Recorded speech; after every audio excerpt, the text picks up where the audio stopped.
Okay, so this next video is about flat felling and clean finishing your fabrics. So they're a little bit more, not just involved, not complicated. None of this is complicated or hard.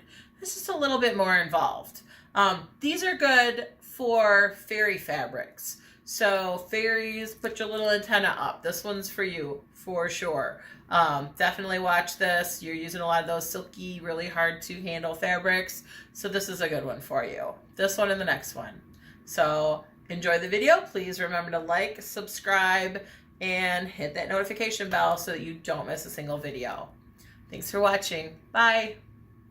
So this is called clean finish that we're working on next. So clean finish. So let me start with my seam, 5/8 inch.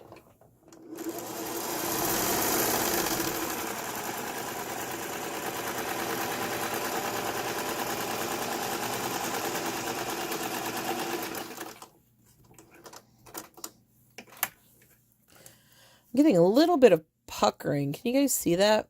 I think I gotta take a look at my tension. My tension's a little off for these thinner fabrics. I use a lot of thicker fabrics, so I don't often adjust my tension, but that's starting to pucker just a little bit, and I don't like it. So puckering like that means that there's probably a tension issue, and so it's just pulling the thread a little too tight. So I'll look into that, and we'll talk about that in a later video. Okay, sorry guys, I forgot to say that I was going to go iron my seam allowance, which I just went and did, so it's all nice and ironed down.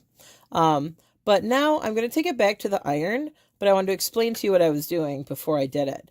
All right, so what I'm going to do is I'm going to turn under this seam allowance 1/4 inch.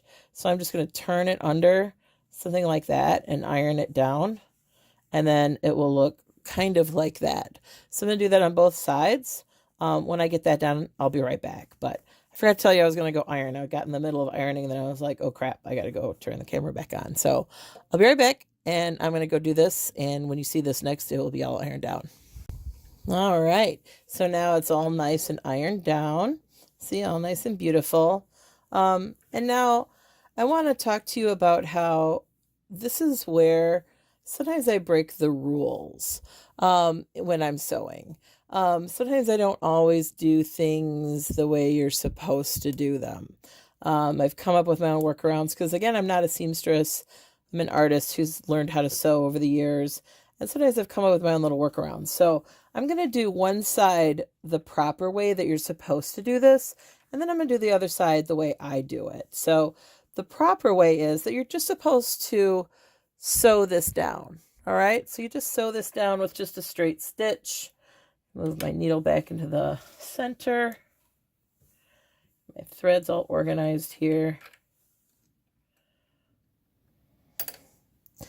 And I suppose you could do this in either a straight or a zigzag stitch. I'm just going to do a straight stitch because that's the correct way to do it. So let me do this. And you just stitch this down just like this. And this is good for medium weight fabrics, lighter weight fabrics. This is a broadcloth here that I'm using. I think it's Joann's Symphony broadcloths. Not sponsored, not affiliated. Not yet, Joann's. Know what I'm saying? All right, and so that's how you're supposed to do it. And that's okay. I, on the other hand, for festival costumes, I like things to be really secure. I like to construct my costumes within an inch of their life. So I have been known, man, that tension's really bad.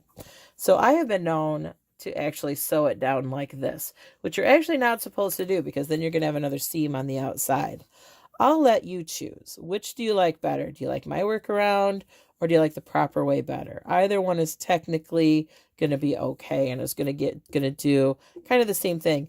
I just like this seam because, look, I like to take my festival costumes and throw them in the washing machine and throw them in the dryer and not have to worry about it. There are muddy weekends and you're there all day long and you're just like miserable. And I just want to like throw my costume in the machine and not have to worry about it. I don't want to have to let it sit out overnight or hand wash it or any of that kind of hullabaloo.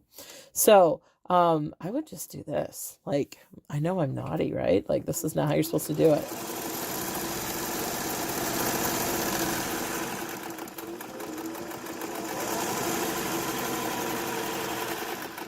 But to me, this just made sense because now, like, first of all, the seam lays a lot flatter.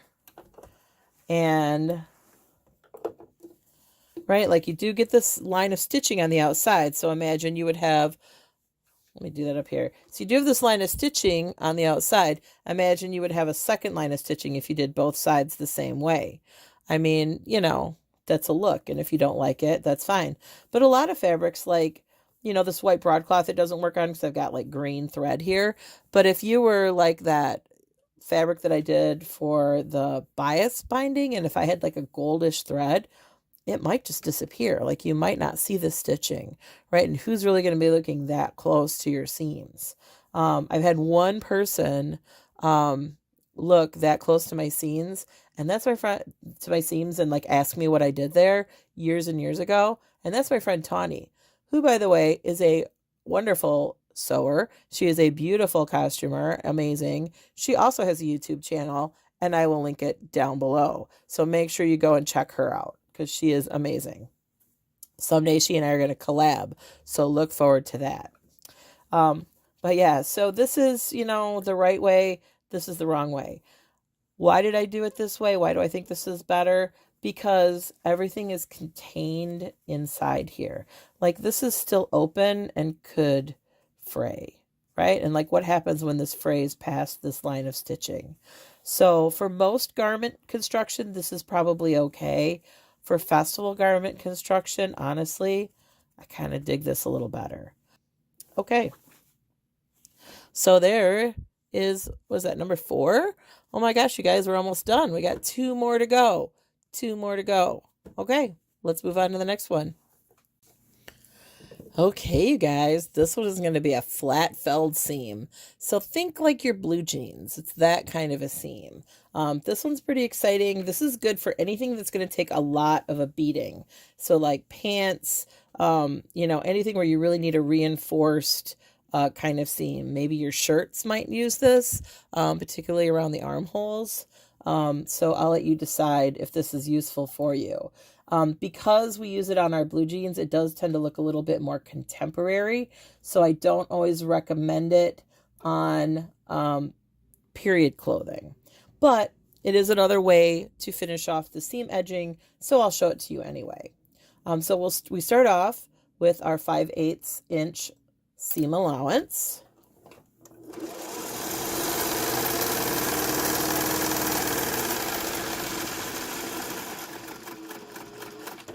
And this, because, you know, because it's used on blue jeans and that sort of thing. So this is twill fabrics, you know, denim fabrics, canvas, anything that's kind of heavy duty. So this is kind of a medium weight, kind of a canvasy fabric, plain weave that I'm working on. Okay. So now we trim our seam allowance on one side down to 1/4 inch. So we take our ruler,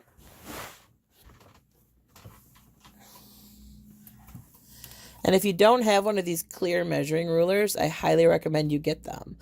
Pay attention. Sometimes the quilting stuff goes on sale, or the cutting tools go on sale, like at Joann's, and that's like the best time to get it. All right, I am just going to measure off what I am going to trim.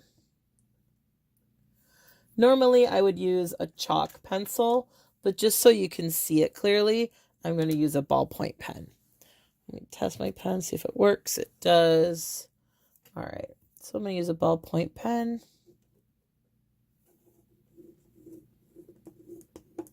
So I can trim this down. So you can see my line where I need to trim it. My upside down, my tiny little trimmy shears. Also gingers. Not sponsored, but Man, would I like to be. Ginger, call me. If you ever want me to do a review on my scissors, let me know, you guys. Or you want to see my scissors? I have like a little problem with scissors. I probably have at least a dozen pair, if not more. Okay.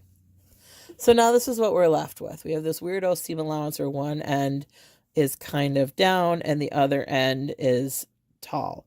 So now what I'm going to do is I'm going to take this over to my ironing board, and I'm going to take this tall half and I am going to fold it over all the way down to the seam line, and I'm going to iron it flat.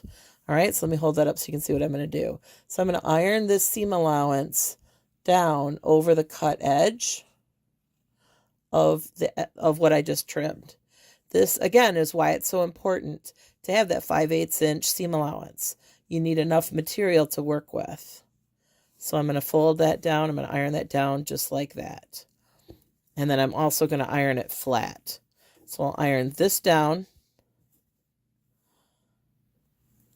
Then I'll iron it flat and with all of this off to one side. All right, so I'll come back when that's all ironed. All right, I've come back and I've zoomed in again so you can see what I've done. So I have the seam allowance. Let me open this up so you can see it. I have the seam allowance folded down, flat, and then ironed flat like this. So now all I have to do is run a seam along here, and I'm finished. Okay, so now I'm going to sew fairly close to this edge, and I'm going to stitch this down. Oh, look what I did. I kind of did that on purpose. So I started so close that like my machine is kind of stuck. Have you ever had this happen and you get like a little knot of thread? Don't try to force it. Stop your machine, lift up your presser foot, loosen this up if it's stuck, and just move forward just the slightest amount. You want to clear that throat plate so that the feed dogs can push your fabric forward without the fabric getting stuck down into the throat plate. So again, that's pick up your presser foot, free your fabric, right, from being stuck, and then move it back just a little bit so that you're not getting stuck down in the throat plate. All right. Let's get this stitched down.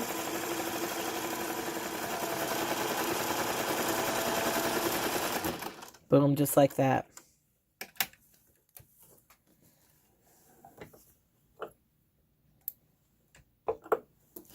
Isn't that beautiful? Like, seriously, that is so gorgeous. That is so cool. I'm not stitching really straight today, but you get the idea. Isn't that nice? Yeah. So it is a bulky seam. It's a little bit thick. You know, think like your blue jeans, right? And so like, you know, you have, what do you have? Like 1, 2, 3, 4, 5 layers of fabric. And then if you were to do a hem, right, like rolled over again, like that's 15 layers of fabric there. So, you know, not the best if you don't have a heavy duty sewing machine or an industrial machine if you want to sew a hem, but a really solid seam, like that's going to take a beating. That's why we use them on blue jeans, right? It's because it's going to take a beating and it's going to look great. So that is a flat felled seam. One more seam to go. Can you even believe it? This is our flat felled. We're almost done. The next video we're about to watch is about flat felling and pink fabric. No, that's not what I want to say. Let me set my machine back to straight stitch. I forget that all the time. Anybody else with me? Anybody else forget to set their machine back to straight stitch? Remember when I said 70% of your time was preparing to sew? Well, like 70% of that time is rethreading